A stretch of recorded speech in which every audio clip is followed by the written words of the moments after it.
మా అమ్మ అయితే రోటి పచ్చడి అయితే చేస్తుంది. 5 ఐటమ్స్ ఉంటే ఈజీగా సింపుల్గా రోటి పచ్చడి అయితే చేసుకోవచ్చు.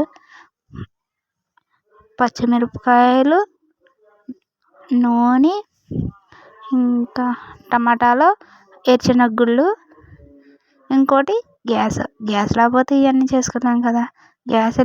స్టవ్ వెలిగించి స్టవ్ మీద కడాయి పెట్టుకుని పచ్చిమిరపకాయలు, టమాటాలు, అలాగే ఎర్రశనగగుళ్ళు వేపుకుని అవి రోట్లో అయితే వేసుకుని దంచుకోవాలి.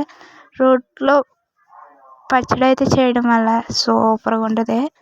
అవి కూడా ఎలా వేపుకోవాలో తెలుసుకోవాలంటే కామెంట్ చేయండి.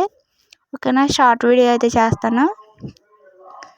ఇంకోండి రోటి పచ్చడి అయితే రెడీ అయింది. మళ్ళీ అదే రోట్లో ఆనియన్స్ ఒక 2 బద్దలు అయితే ఆనియన్స్ తీసుకుని బాగా చితకొట్టి అందులో వేయడం వల్ల మనం తినేటప్పుడు ముద్దకి తగిలి టేస్ట్ అయితే సూపర్ ఉంటుంది.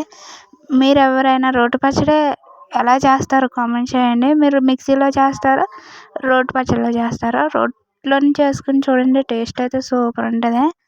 నేనైతే రోటి పచ్చడి మా అమ్మ చేసినప్పుడు 3 ప్లేట్లు అగలాగా లేపేస్తాను.